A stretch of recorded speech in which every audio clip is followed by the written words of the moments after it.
Iran लगातार Israel और America को जवाब दे रहा है, लेकिन ईरान का सबसे बड़ा टारगेट है इजराइल। कहां और कैसे कैसे ईरान भेद रहा है इजराइल को, आपको दिखाते हैं इस रिपोर्ट में।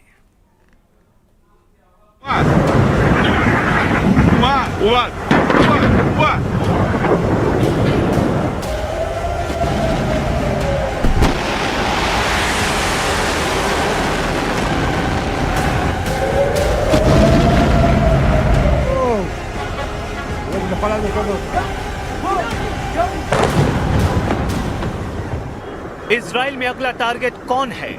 ईरान में सर्वोच्च नेता अली खामेनेई की हत्या का बदला लेने के लिए ईरान कहां मिसाइल दागने जा रहा है। ईरान के टारगेट पर इस वक्त इजराइल की टॉप लीडरशिप है। इजराइल के प्रधानमंत्री बेंजामिन नेतन्याहू, इजराइल के रक्षा मंत्री इजराइल काट्ज, इजराइल के सेना अध्यक्ष इयाल जमीर और इजराइल की खुफिया एजेंसी मोसाद के चीफ डेविड बार्निया। इन 4 लोगों के खून का प्यासा हो चुका है ईरान। ईरान में हमले हो रहे हैं, इजराइल में मिसाइल गिर रही हैं। जहां इजराइल की खुफिया एजेंसी मोसाद ईरान में एक्टिव है, वहीं ईरान के खुफिया हिटमैन इजराइल में टहल रहे हैं।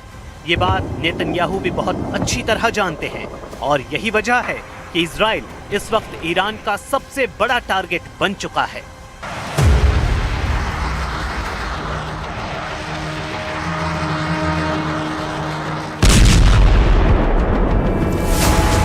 पश्चिमी यरूशलेम में मिसाइल अटैक, तेल अवीव के करीब बेत शेमेश में हमला। चंद घंटों के अंदर तबाही वाले ये 2 वीडियो पूरे इजराइल को परेशान कर रहे हैं। मिसाइल हमले देखिए, उससे मची तबाही देखिए।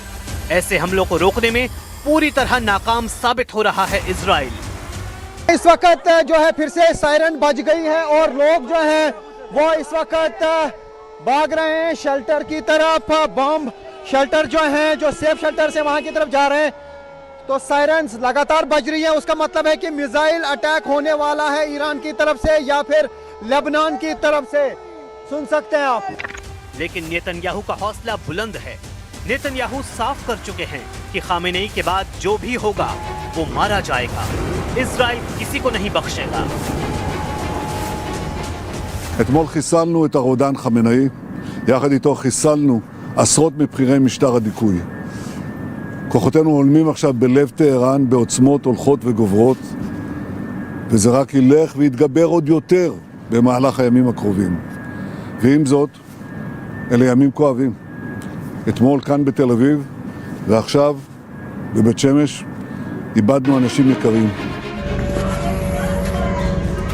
इजराइल को सबक सिखाने के लिए ईरान सिर्फ मिसाइल ही नहीं दाग रहा, बल्कि ईरान का कुख्यात शाही ड्रोन भी इजराइल में हड़कंप मचा रहा है।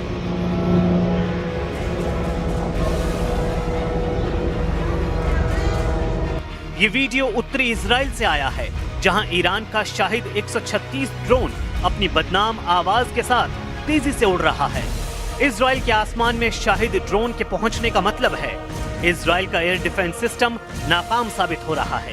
ये ड्रोन 2000 किलोमीटर दूर से उड़कर इजराइल पहुंच गया और इजराइल इसे रोकने में फेल हो गया। ईरान के हमले बता रहे हैं कि उसकी मिसाइल लगातार तैयार है। ईरान पर हर हमले का मुंहतोड़ जवाब दिया जाएगा। इजराइल के शहर ऐसे ही दहलते रहेंगे, चाहे वो तेल अवीव हो, हाइफा हो या फिर कोई भी मिलिट्री अड्डा। ईरान वहां ऐसी तबाही वाले हमले करता रहेगा। ईरान और इजराइल का युद्ध हाइपरसोनिक दौर में पहुंच चुका है।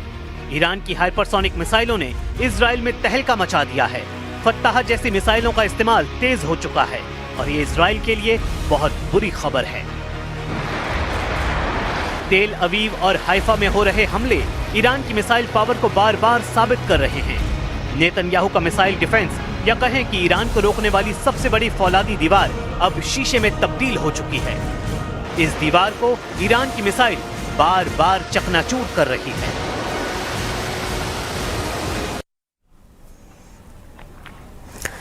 डोनाल्ड ट्रंप के एक बड़े फैसले ने युद्ध में तुर्की को उतरने पर मजबूर कर दिया। ईरान को जिस रणनीति के साथ ट्रंप हराना चाहते हैं, अब उसमें तुर्की बहुत बड़ी रुकावट बन सकता है। युद्ध के 5वें दिन जब ईरान में नई लीडरशिप को लेकर कई कयास लगाए जा रहे हैं, तब इजराइल ने ऐसा ऐलान किया कि सुप्रीम लीडर जो भी बनेगा उसे मार गिराया जाएगा।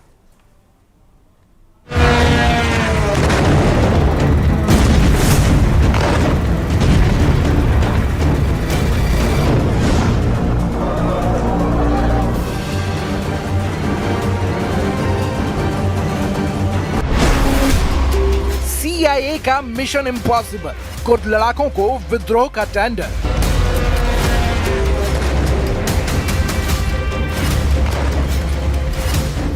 क्या CIA ने पूरे ईरान में माइन बम बिछा दिया है?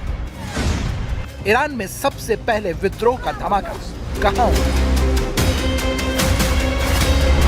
महाबाद से शुरुआत होगी, केरमान शाह में फटेगा या साकेज में धमाका होगा?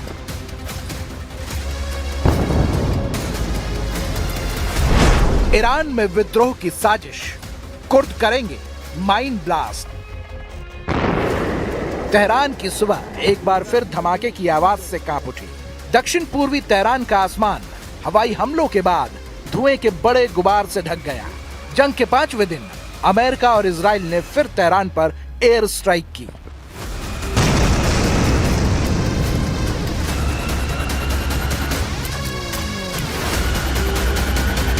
אנחנו נערכנו גם בהגנה היטב, אנחנו לא מופתעים משום אמל"ח חדש שמצוי בידי האיראנים, ואנחנו נמשיך לפעול ולהגן על אזרחי מדינת ישראל גם בהגנה וגם בהתקפה. तो क्या ये अमेरिका के ईरान के खिलाफ ट्रेलर भर है? क्या अंदर खाने कोई और बड़ी वॉर प्लॉटिंग चल रही है? क्या अमेरिका की खुफिया एजेंसी CIA ईरान में विद्रोह की चिंगारी भड़काने की साजिश रच चुकी है? रिपोर्ट्स के मुताबिक ईरान के खिलाफ चल रही जंग में अब नया मोर्चा खुल सकता है।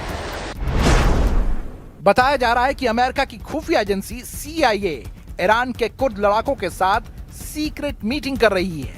योजना के मुताबिक ईरान इराक सीमा के पास मौजूद कुर्द मिलिशिया को हथियार और मदद देकर पश्चिमी ईरान में ईरानी सुरक्षा बलों पर हमले करवाए जाएं। मकसद ये है कि सीमा पर लड़ाई छेड़कर ईरान की सेना को उलझाया जाए और देश के अंदर सरकार के खिलाफ विद्रोह की आग भड़काई जाए।